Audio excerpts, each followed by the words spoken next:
I have to earn money like everyone else, and I have to make some business. My own stuff, my own creations even, like jewelry or clothing, paintings, and other stuff. And people also criticize me for making business. As a spiritual teacher or practitioner, I shouldn't make business at all. I should probably go on the street with a begging bowl, In this modern time, it's not favorable to live like that. My money is not my money. My charity is not my decision. I do everything according to God's will. That's why I always thank God. And even if I can earn money at all, that's also God's grace and heaven's support. Please keep watching to find out more. We now invite you to watch the next part of Supreme Master Ching Hai's message entitled Cause Less Pain and Karma, Plants to Eat, Part 4 of 5, on Between Master and Disciples, given in English on April 20th, 2024.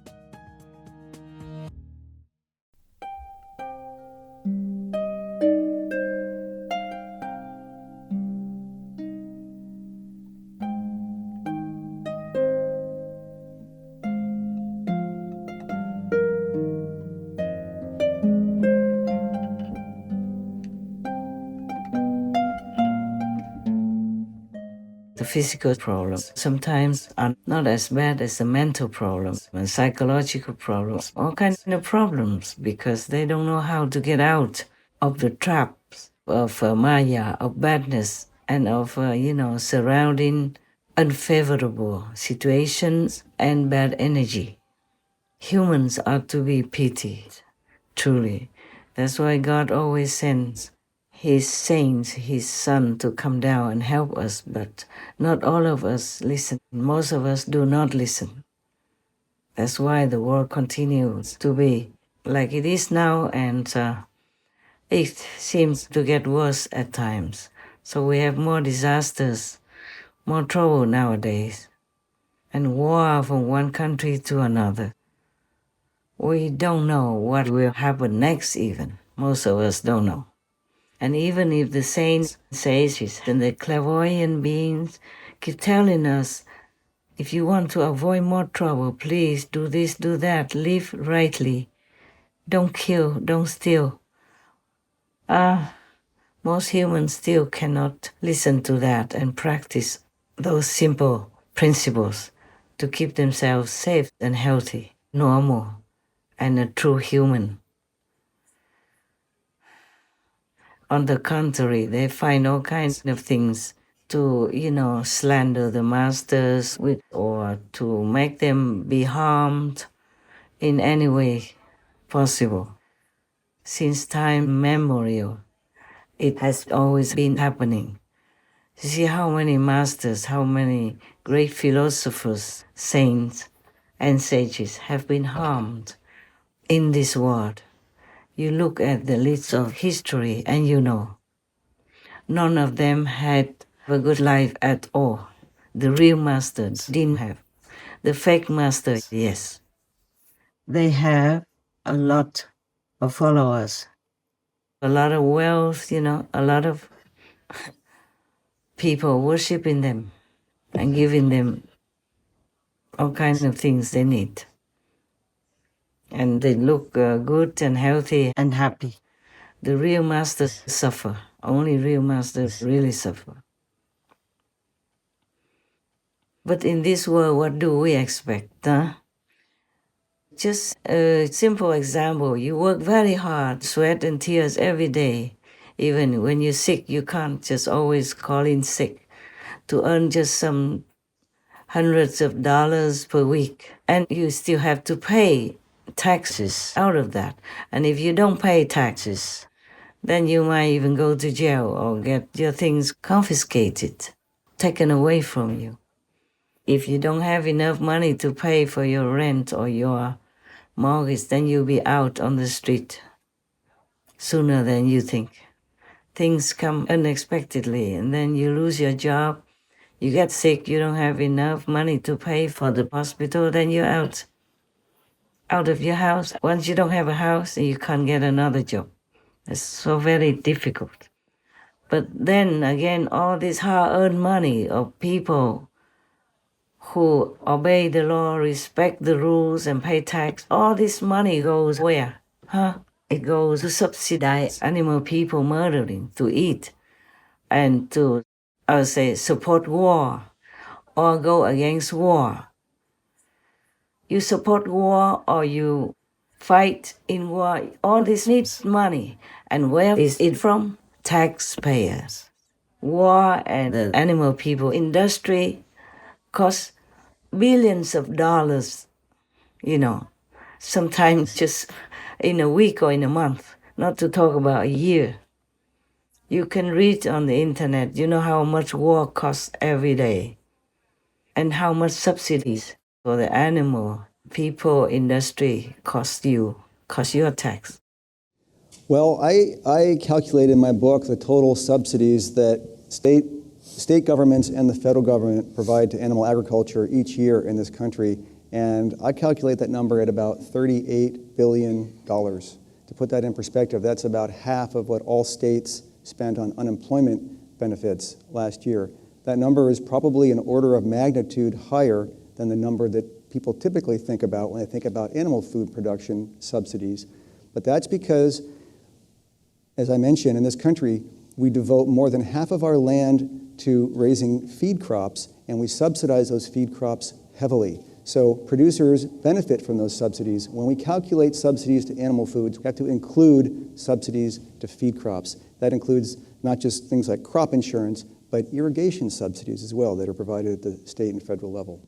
But woe to you if you forget to pay tax or you don't know how to pay tax. Just for a few $100s, you'll be in jail, you'll be in big trouble.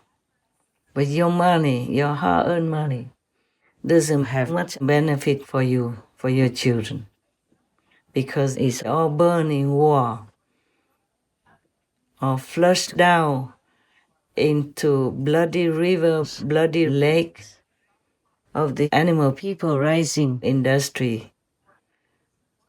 There are many things unjustified in this world.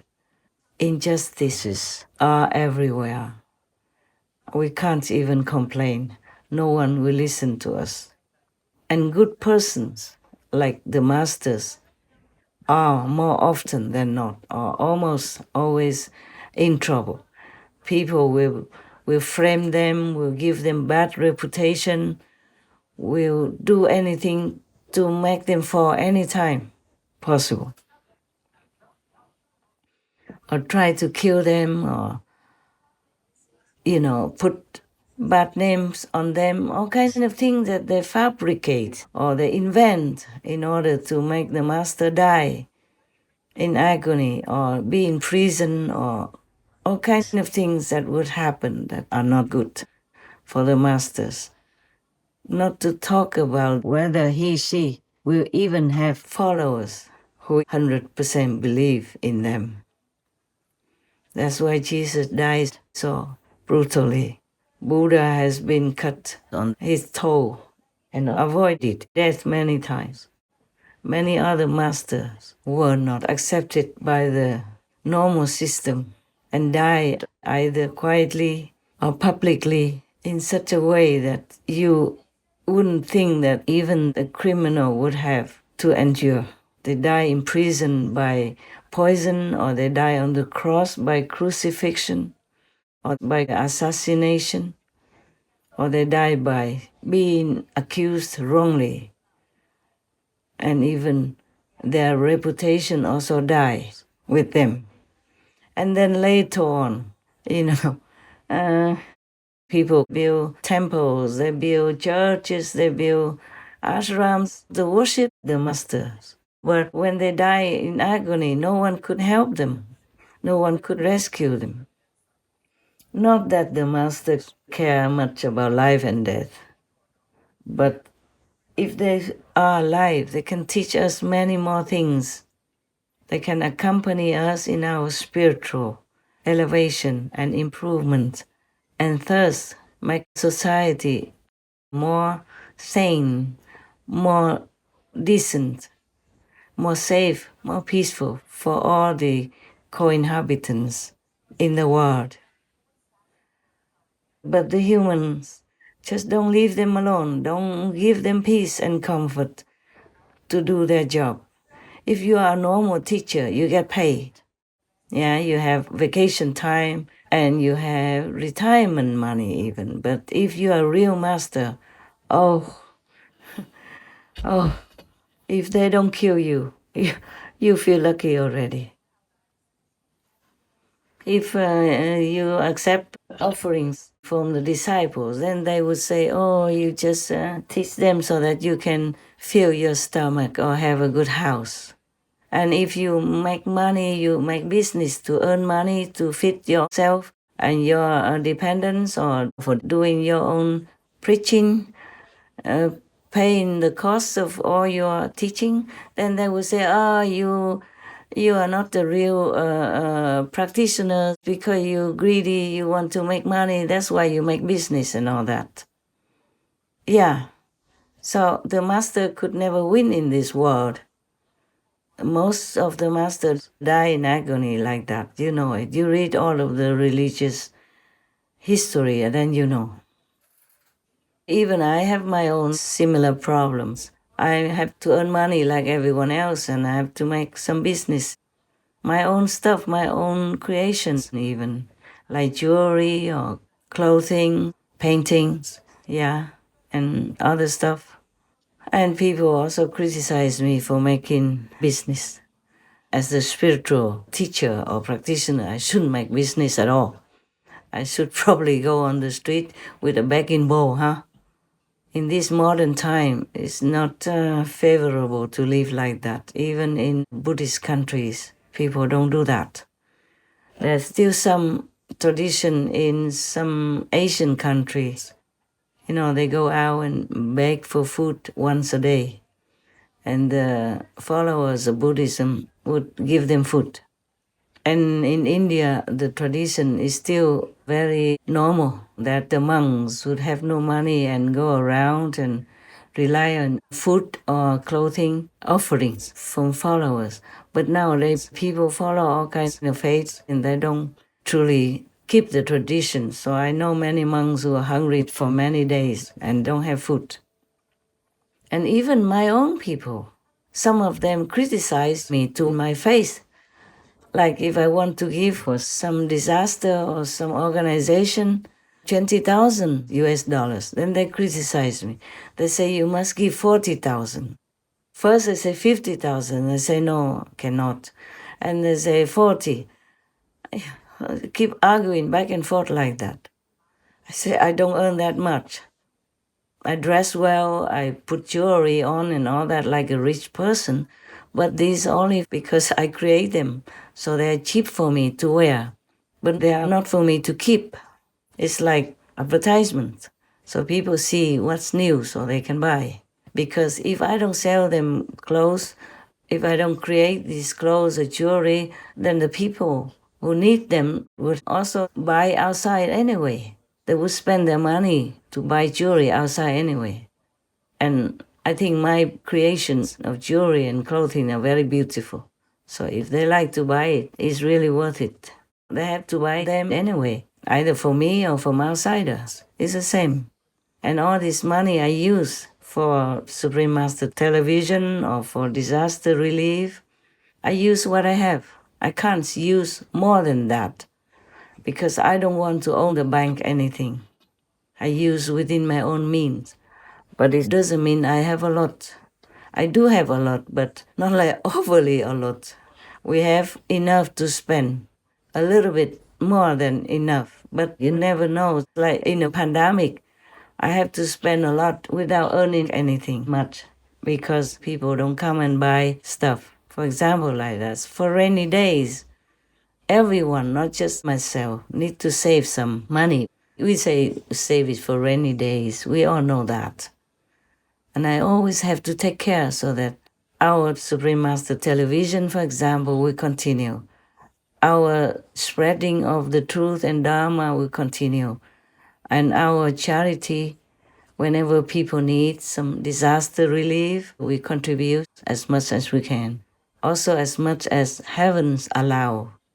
Because if I give more, that might not help them at all. They might have other karma, something like that. My money is not my money. My charity is not my decision. I do everything according to God's will. That's why I always thank God.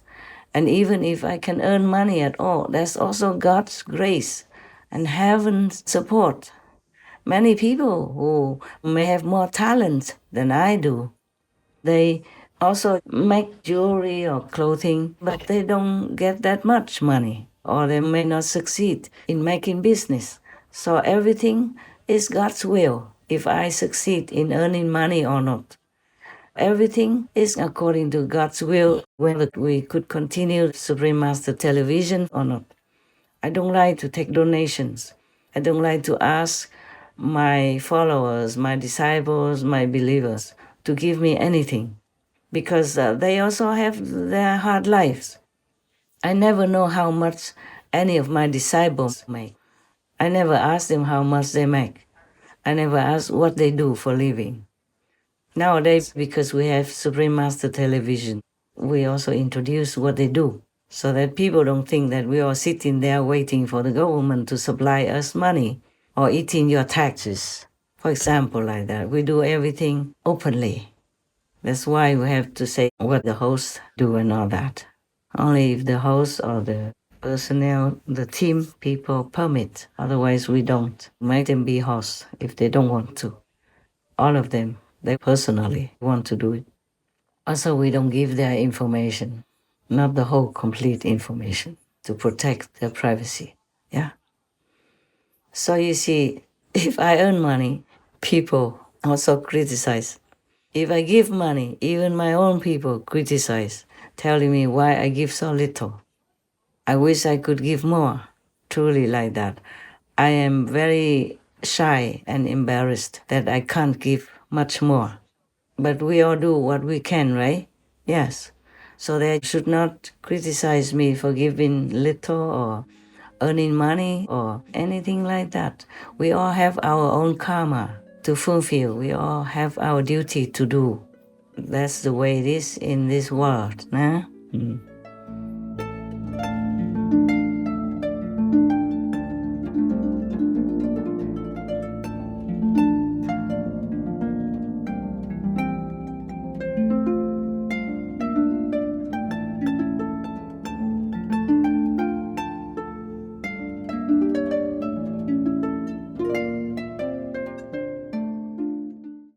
Supreme Master Ching Hai, vegan, is a world-renowned spiritual teacher, humanitarian, and artist. To learn more about her compassionate life and teachings, please visit suprememastertv.com/master.